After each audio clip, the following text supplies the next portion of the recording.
কে বলছে উনি পাগল? উনি কিন্তু সবাইকে তাড়া করেন না। যারা পাগল বলে ওনাকে তাদেরকেই পাগল বলে। কিছুদিন আগে ভাইরাল হয়েছে এক টোটোওয়ালাকে ধরে ঝর্ণাদি মেরেছে। কেন মেরেছে জানতে চান? তার মন আজকে আমি বুঝলাম। আজকে আসলাম, ওনার কথা শুনে বুঝতে পারলাম। ওনাকে একটা এগরোল দিলাম খেতে, উনি বললেন আমি এটো করে নিই, তুমি একটু নাও এখান থেকে, তারপরেই আমি খাবো।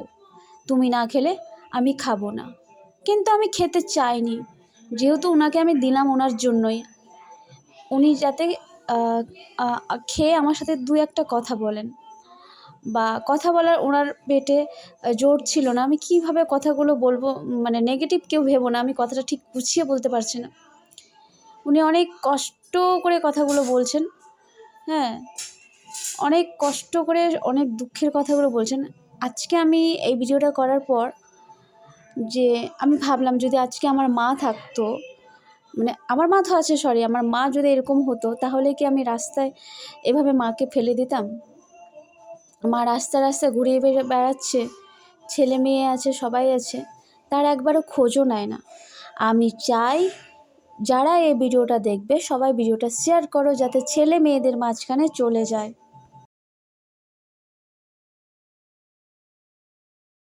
কথা বলতে বলতে থেমে গেছিলাম, কারণ আমি ভিডিওটা অনেকক্ষণ পরে করছি।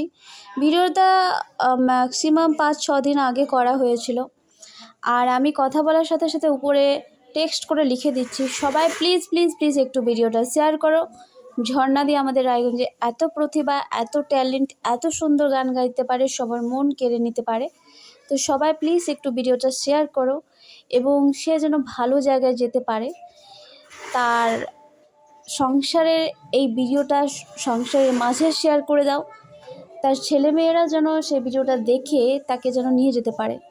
মা পাগল হয়েছে তো কি হয়েছে, মায়ের যে এত প্রতিভা, মাকে নিয়ে গিয়ে যদি একটু আশ্রয় দেয়, হয়তো মা অনেক অনেক অনেক দূর এগোতে পারবে এবং অনেক ভালো জায়গায় যেতে পারবে। এই ঠান্ডার মধ্যে উনি বসে বসে এগরোল খেতে খেতে অনেক অনেক কথা বলেছে। আর আমি রাত্রেবেলায় ঘুমোবার সময় ভাবছিলাম যে একটা মানুষকে কারা পাগল বলে? কখনোই উনি পাগল না। আমাকে বলল আমি এটো করে নিই, তুমি এগরোলটা নাও, তুমি খেলে তবেই খাবো। তাকে কি কখনো পাগল বলা যায়? না। যখন কেউ পাগল তাকে বলে, তখনই তিনি লাঠি নিয়ে বা পাথর নিয়ে ছুঁড়ে ফেলেন। হয়তো অনেকটা সংসারে আঘাতে বা অনেক দিন রাস্তায় থাকতে থাকতে একটু মেন্টালি প্রবলেম হলেও গুছিয়ে মানুষের সঙ্গে খুব ভালোভাবে কথা বলে। আমি ওনার কথাগুলো মিউট করে দিয়েছি, কারণ কথাগুলো খুব গাড়ির আওয়াজ, পাশ দিয়ে রোডের সাইডে, রাস্তার সাইডে আমি ভিডিও করছিলাম, তাই জন্য কথাগুলো ক্লিয়ার আসেনি। তারপরে আমি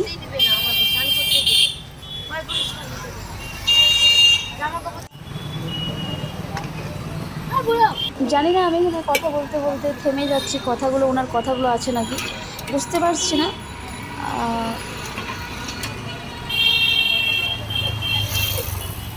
উনি খুব সুন্দর করে কাকুর কাছে ঝালমুড়ি, তারপরে এগরোল খাওয়ার পরে ঝালমুড়ি খেলো। আমি একটা জলের বোতল আনলাম, জলের বোতলও খেতে চাচ্ছিল না, আমি জলের বোতলটা দিলাম এবং বললাম তুমি এগরোলটা খেয়েছো, খাওয়ার পরে জল খেয়ে নাও। আর আরেকটা কথা বলি, উনি একটা মেইন পয়েন্ট বলেছেন, মেইন কথা বলেছেন যে আমাকে সবাই ভিডিও করতে আসে, সবাই আসে। আমি দুদিন ধরে আমার যে মেইন জায়গা শিলিগুড়ি প্রপারে উনি যে থাকেন, ওই জায়গায় থাকতে পারছে না, 3-4-5 দিন ধরে স্নান করেনি। একটু পরপর লোক আসছে এবং তাকে বিরক্ত করছে এবং আমি এখানে, আমাকেও তাড়াচ্ছিল যে বারবার তুমি আমার কথা শুনতে, তখন আমাকে তাড়া করছিল বলে আমিও সেখান থেকে দৌড়ে পালাচ্ছিলাম, মানে দৌড়ে পালাইনি, একটু হেঁটে হেঁটে একটু সরে গেলাম, ওখান থেকে সরে যাওয়ার চেষ্টা করেছিলাম এবং সাহস নিয়ে আবার একটু একটু করে গুটি গুটি পায়ে ওনার কাছে এগোতে থাকলাম। ওনার কাছে অনেকক্ষণ থাকলে উনি রেগে যাচ্ছেন, কারণ বুঝতেই পারছেন একটু একটু মানে উনি ডিপ্রেশনে চলে গেছেন। তার ছেলে মেয়ে সন্তান সবারই সন্তান আছে, সন্তানের চাপে ছেলে মেয়েকে যখন সন্তানের জন্ম দেয় তখন সেই সন্তানকে যদি বুকে না পায়, হয়তো আমি মা হইনি বা ভবিষ্যতে মা হব, তখন যদি আমার সন্তানকে আমি জন্ম দিয়ে যদি আমার সন্তান স্বামীকে না পাই, তখন আমার অবস্থাটা কী হবে একবার ভেবে দেখো। সেই ভেবে উনিও আজ এই অবস্থা। তো আমি চাই তোমরা প্লিজ ভিডিওটা শেয়ার করো, যাতে ওনাদের ফ্যামিলির মাঝে, পরিবারটার মাঝে চলে যায় এবং তার গান প্রতিভাগুলো যেন অনেক দূর এগোতে পারে। সবাই প্লিজ একটু করে শেয়ার করে দাও। বারবার করে বলছি, আমি আমার চ্যানেলের জন্য বলছি না, ওনার ভালো সুরক্ষার জন্য বলছি। আর হ্যাঁ, আরেকটা কথা বলি, গান নেওয়ার জন্য আমাকে তখন থেকে ওখানে ছেড়ে দিয়েছে, মাথাটা খাচ্ছে আমার। আরেকটা কথা বলি, যে ভিডিও করতে আসছেন ঠিকই ওনার কাছে কিছু না কিছু একটা দিয়ে যাবেন। বুঝতে পারছেন, ঠান্ডার পোশাক, রাস্তার মধ্যে শুয়ে পড়ছে, কোমর নাই, কিছু নেই, খুব কষ্ট করে রাস্তার মধ্যে ওখানেই শুয়ে পড়ছে। উনি খুব বিরক্তি ফিল করছেন, 2-3 দিন ধরে স্নান করেনি। উনি যেখানে টপলা টুপলি নিয়ে থাকে সেখানে যেতে পারছে না, অত্যাচার করছে। ও হাসির ছলেই বলল, আমি হেসেছিলাম কথাগুলো শুনে। উনি বলছেন নেল পালিশ পরলেও কি আমার অসুবিধা? ঝর্ণাদি, তুমি নেল পালিশ পরছো, ভালো একটা কাপড় বললেও ঝর্ণাদি তোমার জামাটা আজকে লাল টুকটুকে, ঝর্ণাদি যদি একটু মালা পরে, ঝর্ণাদি একটু মালা। এভাবে লোকগুলো তাকে বিরক্ত করছে, ওখানকার লোকগুলো। উনি বলছেন, যাই হোক, লোকগুলো হয়তো ভালোবেসে কথাটা বলেছে, উনি সেটা বিরক্তি ফিল মনে করছে। আর স্নান করতে পারছে না, রাস্তায় ঘুরে বেড়াচ্ছে, যে বোতল নিয়ে কুড়োচ্ছে, সেটা তার খুব লাগছে যে আমি বোতল কুড়োনোর কি মানুষ? আমি কি বোতল কুড়োনোর মানুষ? আজকে বোতল কুড়োতে হচ্ছে কেন? আমি ভালোভাবে থাকতে পারছি না কেন? আমার স্বামী আছে, সংসার আছে, সবাই আছে। এই যে এইভাবে আমি দাঁড়িয়ে লোকটাও কথা বলছে, আমিও কথা বলছি। ওনার দুঃখের কথাগুলো কিন্তু এইভাবে দাঁড়িয়ে শুনতে হবে। যদি না শুনে, তাহলেই কিন্তু লোককে মারে। এই টোটোওয়ালাকে মেরেছে, টোটোওয়ালাকে যেদিন মেরেছে সেই টোটোওয়ালা যদি ওখান থেকে পালিয়ে যেত, সে অত মার খেত না। জানে সে পাগল, মানে জানে যে তার ডিপ্রেশন হয়ে গেছে, তো সেখান থেকে পালিয়ে যাওয়া উচিত ছিল। টোটোওয়ালাকে ওখানে দাঁড়িয়ে মার খাওয়ার জন্য দাঁড়িয়েছিল। উনি মারছে, তুমি পালিয়ে যাও ওখান থেকে। তুমি পালালে না কেন? আমার তো কষ্ট লাগলো ঠিকই, তুমি মার খেয়েছো, কিন্তু তোমাকে ওখানে থেকে দৌড়ে পালিয়ে যাওয়ার কথা উচিত ছিল।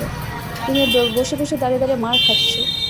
জানো ওর মাথা একটু প্রবলেম হলো, ও ডিপ্রেশনে হয়ে গেছে বলে আজকে এরকম হয়ে যাচ্ছে। আর পাগল শুনলে কথাটা কার না রাগ ধরে। তো যাই হোক, অনেক কথাই বলবো। কেউ যদি ঝর্ণাদের কাছে, সবাই সুরক্ষিত থাকো। ঝর্ণাদের কাছে ভিডিও করতে চাও সেভাবে যাও, আর সুরক্ষিতভাবে থাকো।